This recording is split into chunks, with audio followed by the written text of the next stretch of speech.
This is the space of our legislature. The individuals within the House of Commons and the Senate are those who directly or indirectly make that call to arms. So it's incredibly important that within this site there is a constant remembrance and tribute to that sacrifice. Very early on, there was a desire to commemorate those who were in service and, of course, those who had fallen. The Peace Tower was the last piece of center block that was built, and so the war had ended by that point. John Pearson, the architect, wanted there to be a space in the heart of this building that paid tribute to the fallen of that war.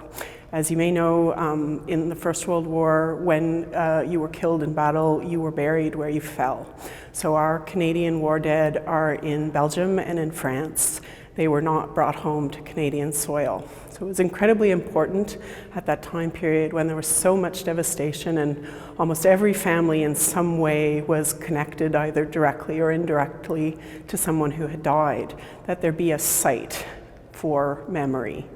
This space in particular is a very special space to this building because it's made of completely different materials than the rest of the building. All of center block is constructed with Canadian materials. Inside this space, however, we see stone from Belgium, from France, and from England. The stone for the floor of the memorial chamber comes to us from battlefields in France and in Belgium. John Pearson went over to Europe and walked those battlefields and asked for stone to be unearthed and then brought back to Canada so that it could be incorporated into this incredibly beautiful, elaborate cross that we see here. The space was designed around the conflicts of the First World War, so anchoring the altar are these stones with indications of different major conflicts in which Canada saw battle and also saw incredible loss.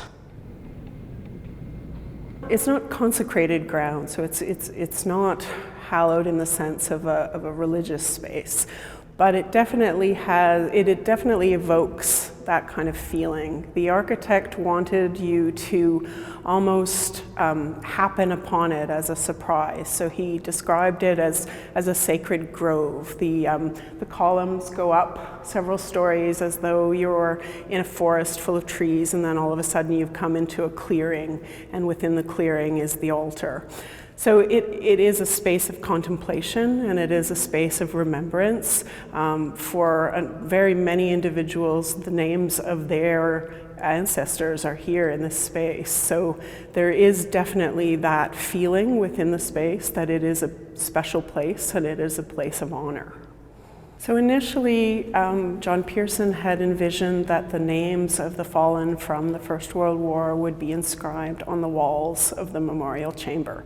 But by the time they got the full lists and they understood the extent of the devastating loss of that war, it was quickly determined that there wasn't enough space on the walls to actually put all of the names. So they had to come up with a different strategy that would allow for this individualized tribute. And this is a very democratic space, if you will, in that sense. Each name is treated with the same dignity and honor.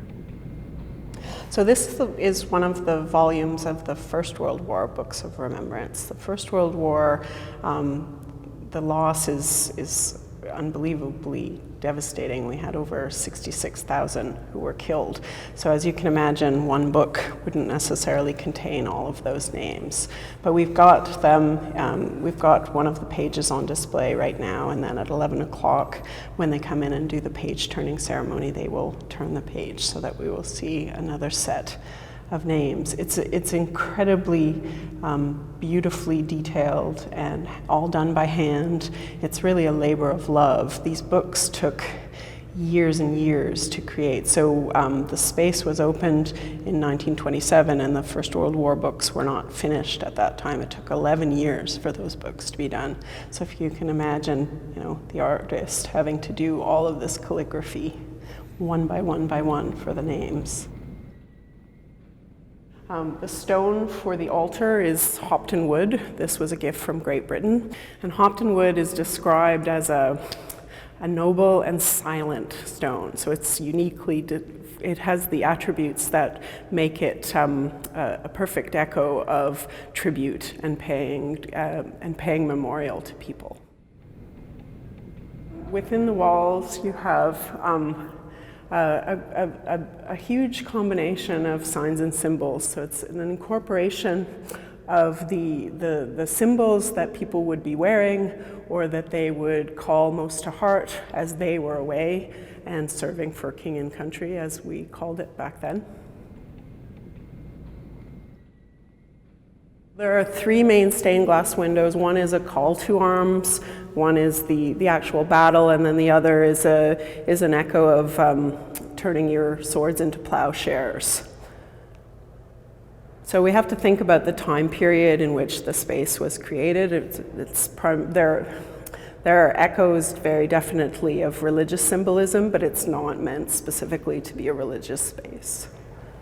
There's this desire to sort of connect the valor that was shown on the battlefields of the First World War with the epic stories of the past. There's a sense here of a kind of passing on of the torch, call to remember, in a sense.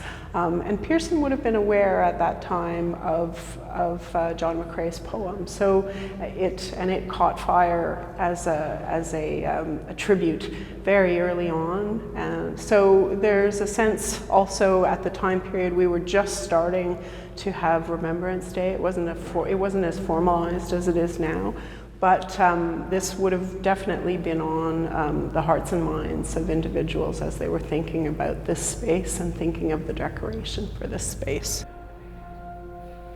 This is probably one of the most special spaces within this building because it really is the heart of the building, and it's entirely in keeping that within the heart of the building we pay the highest tribute, and with the utmost respect we say thank you to people who have given up their lives for this country. It's definitely a different experience to physically be in the room, to stand on ground that echoes the ground that they walked on, and to have a moment to be quiet and think about them.